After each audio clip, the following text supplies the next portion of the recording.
everyone to our Wednesday morning power shear and Zohar. We start earlier and end earlier on Wednesday morning than we normally do. Let's get back to the Zohar where we left off yesterday morning. It's wonderful to see all of you. Assuredly, it says, there is a shell within a shell for protection, or rather, as we have said, brain within brain. Holy shit! Brain within brain. This is the Zohar, folks. Even if the scholars are correct and it was not put together earlier than the 13th century, for something in the 13th century to talk about a brain within a brain within a brain is remarkable. Absolutely remarkable. I mean, to the most part, the Britishers were still, at that time, painting their bodies blue and hanging from trees. And here we see the Zohar talking about the brain.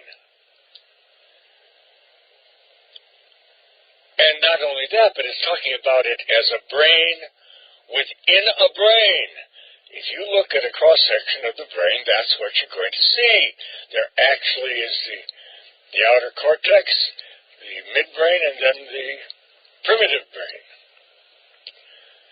Amazing. Brain within brain.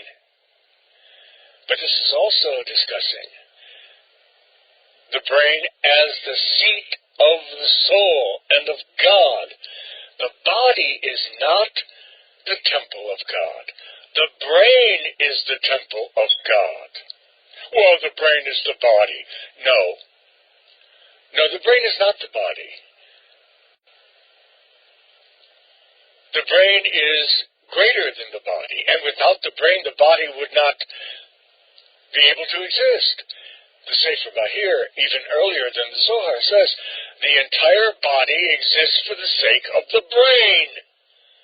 The entire body exists for the sake of the brain. If you think about it, that's true. The body nourishes the brain by eating. The body carries the brain around to see various things by walking. The entire body exists for the sake of the brain. It is not that the brain exists for the sake of the body.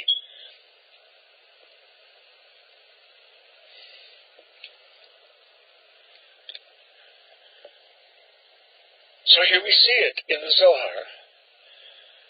Consciousness, because it is an expression of the brain, is shell upon shell.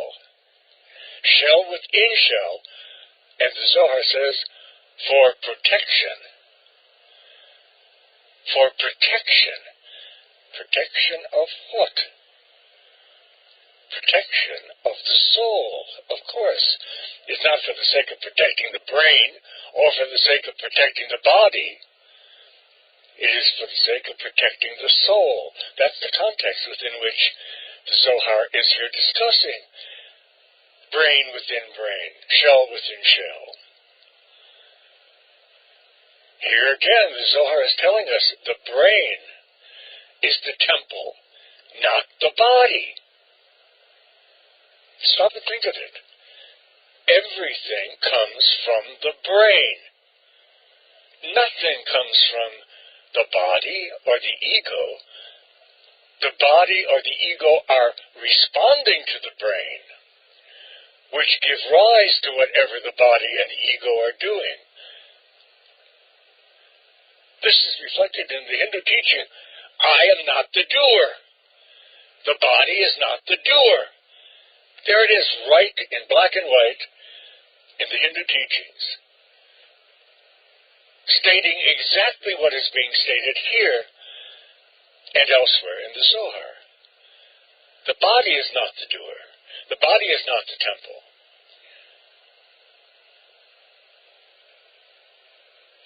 The brain is the temple. The brain is the doer. Again, we learn in Hinduism and essentially in Kabbalah as well, and other spiritual systems. I, this person, this identity, do nothing God does everything.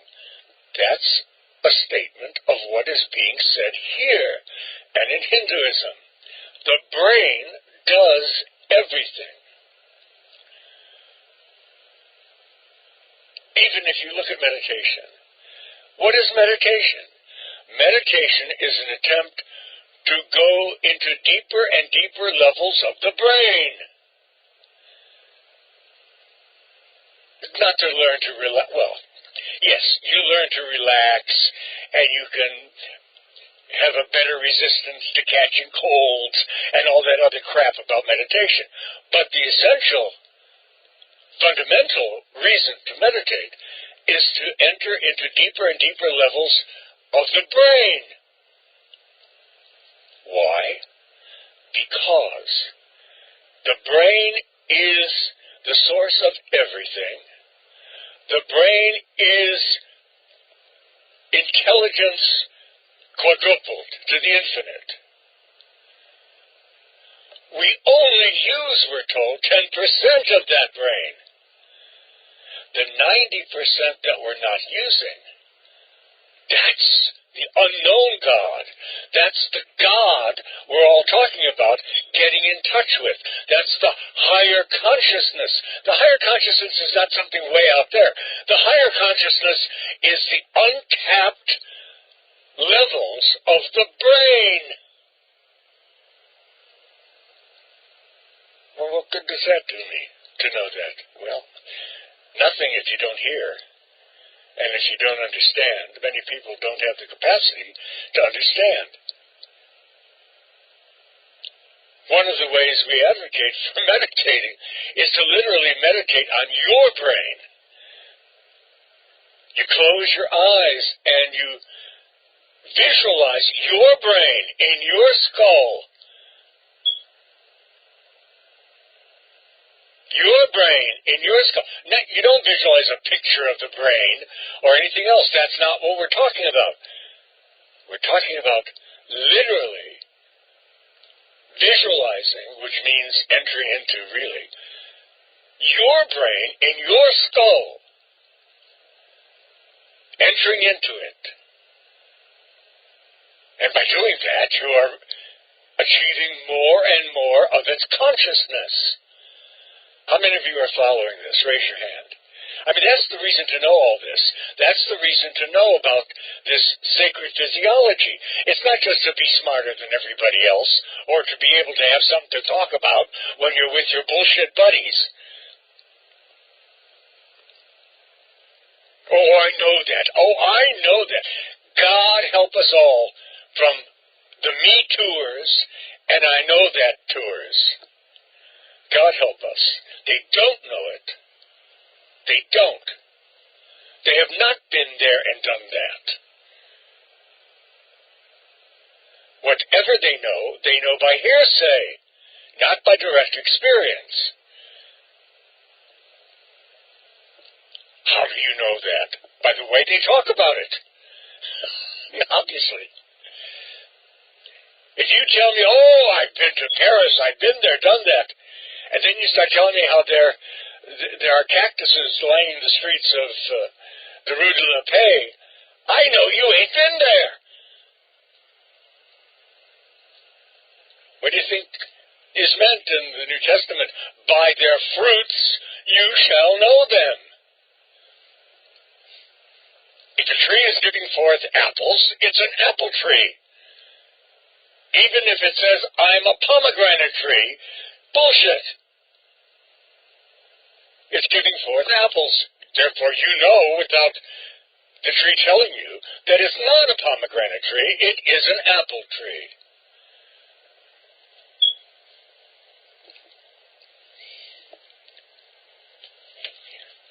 Thus, there is goat's hair as the shell, which guards the brain.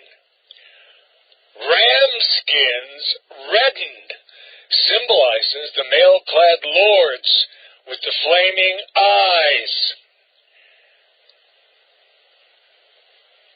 Quote, and his eyes as lamps of fire, unquote. They are called outer firmaments, within the, quote, shell, unquote. Now listen, it's describing here what you will see when you meditate upon the brain in the way that I'm telling you. You'll see first goat's hair, or something very much like goat's hair. This is not telling us this theoretically. It is recording out of the speaker's direct experience with the brain what that speaker saw in their meditation on the brain, and that you can see also. What you'll see is something like goat's hair around the outside. And then under that, ram skin. And eyes like fire.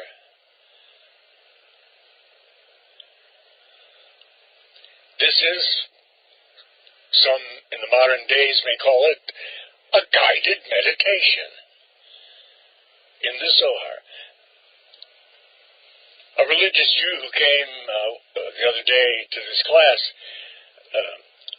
to denounce us and to set us all straight about what the Zohar really is, became so furious and left when I said, in our 25 years of studying the Zohar, volume by volume, cover to cover, paragraph by paragraph, sentence by sentence, and word by word, rarely do we find that it has anything to do with the Jewish religion.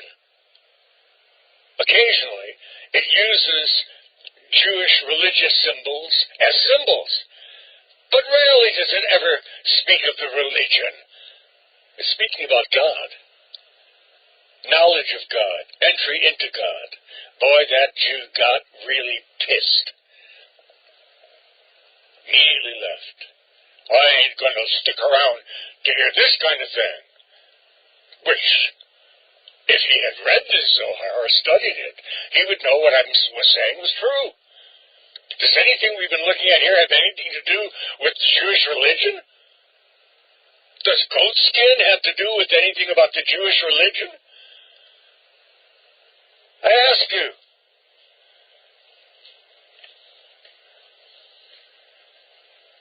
And his eyes as lamps of fire, unquote, from Daniel. They are called outer firmaments within the shell. Tachash, skins. These are powers which stand on the holy side, but are not in union with it. As has been said above, Abraham begat a son by the other wife, and his son's name was Tachash. Listen, a brother of Ishmael by his mother.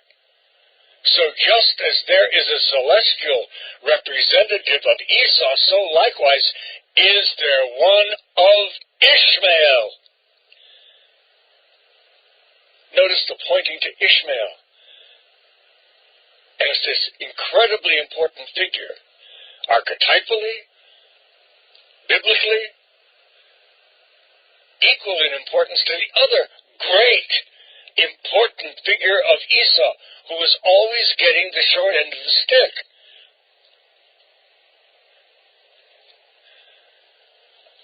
This moment I'm looking for my copy of Hanan. There we are. Listen to what Jacob Frank in the 18th century, the great Jacob Frank, my predecessor, said about this. Now, I have trouble finding this particular quote. Oh, God, and we're getting close. Oh, geez. Well, I'll quote it from memory. Jacob Frank says, "Who can know them? They are so great. Esau, Ishmael. Who can possibly understand them?" That's how great they were. And that greatness is indeed reflected in the Zohar. I'm going to stop now because in just a minute or two there's going to be a knock at my door, and my neighbor and friend who comes by every Wednesday to make sure I'm still breathing is going to be at the door. The dogs are going to go crazy, and I'm going to have to end the class. So right now let me stop here and ask for quickly comments, questions, feedback. Yisod, go ahead. There she is. Sorry, folks. Sorry. Bye-bye. See you tomorrow morning.